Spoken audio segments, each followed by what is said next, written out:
U.S. President Donald Trump makes a speech to evangelical supporters in Miami, Florida, U.S., January 3, 2020. Reuters Photo U.S.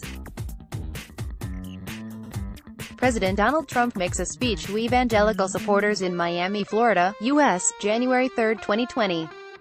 Reuters Photo U.S. President Donald Trump warned in a tweet on Sunday that the U.S.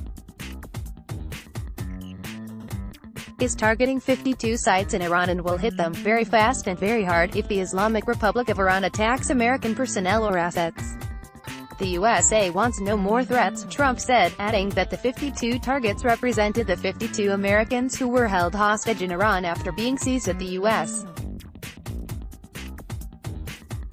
Embassy in Tehran in 1979. Trump also warned on Saturday night that the United States would hit Iran harder than ever before if Tehran retaliates to the assassination of one of its top generals. His latest response came after the assassination of Iranian Major General Qasem Soleimani in a U.S.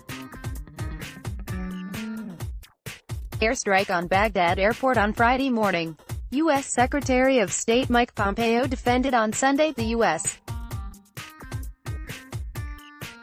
airstrike that killed Soleimani, saying intelligence made clear taking no action against the military leader would have posed a greater risk. The intelligence assessment made clear that no action, allowing Soleimani to continue his plotting and his planning, his terror campaign, created more risk than taking the action that we took last week, Pompeo said in an interview on ABC's This Week, a thorn in the side of both the U.S.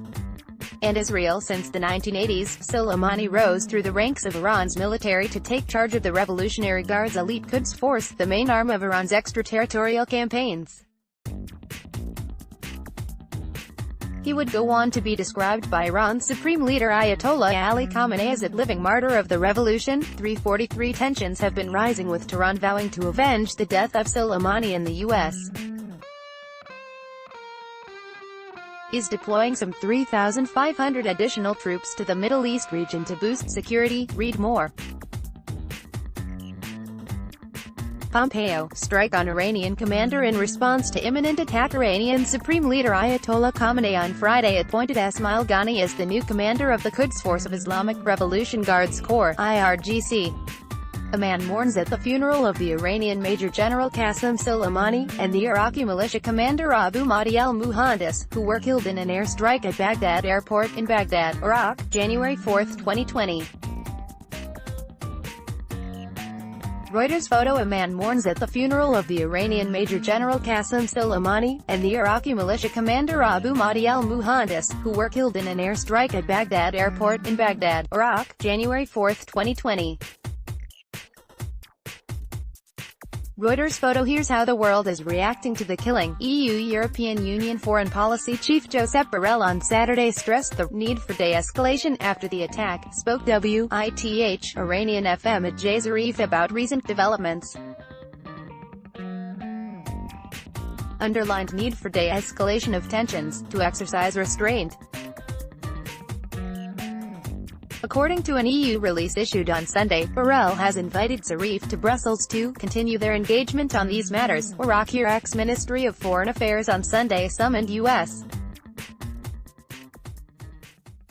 Ambassador Matthew Tuller to condemn American strike on Iraq that killed a top Iranian general, an Iraqi commander and other local fighters.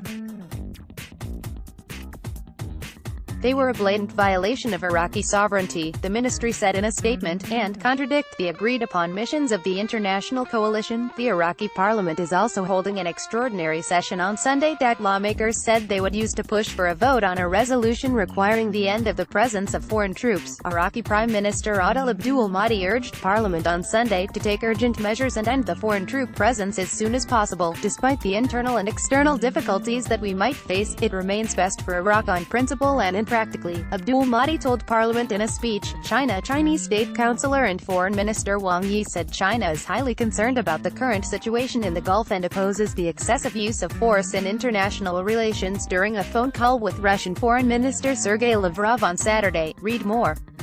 China, Russia oppose abuse of force in international relations. China maintains that all parties should earnestly abide by the purposes of the UN Charter and the basic norms governing international relations, that Iraq's sovereignty, independence and territorial integrity should be respected, and peace and stability in the Middle East and the Gulf region should be maintained, Wang noted.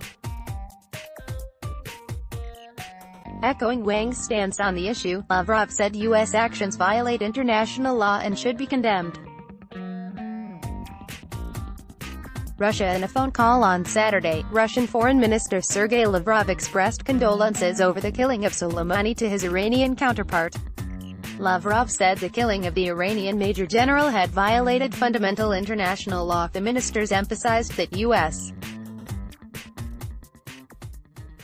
actions are a gross violation of fundamental international law and do not contribute to finding solutions to the complex problems that have accumulated in the Middle East, but lead to a new round of escalation of tension in the region, the Russian Foreign Ministry said in a statement. Israeli Prime Minister Benjamin Netanyahu on Sunday praised the United States for killing Soleimani, saying Israel stands completely on the side of the U.S. in its current military campaign in the Middle East. Soleimani initiated, planned and executed many terrorist attacks throughout the Middle East and beyond, Netanyahu told his weekly cabinet meeting. U.S.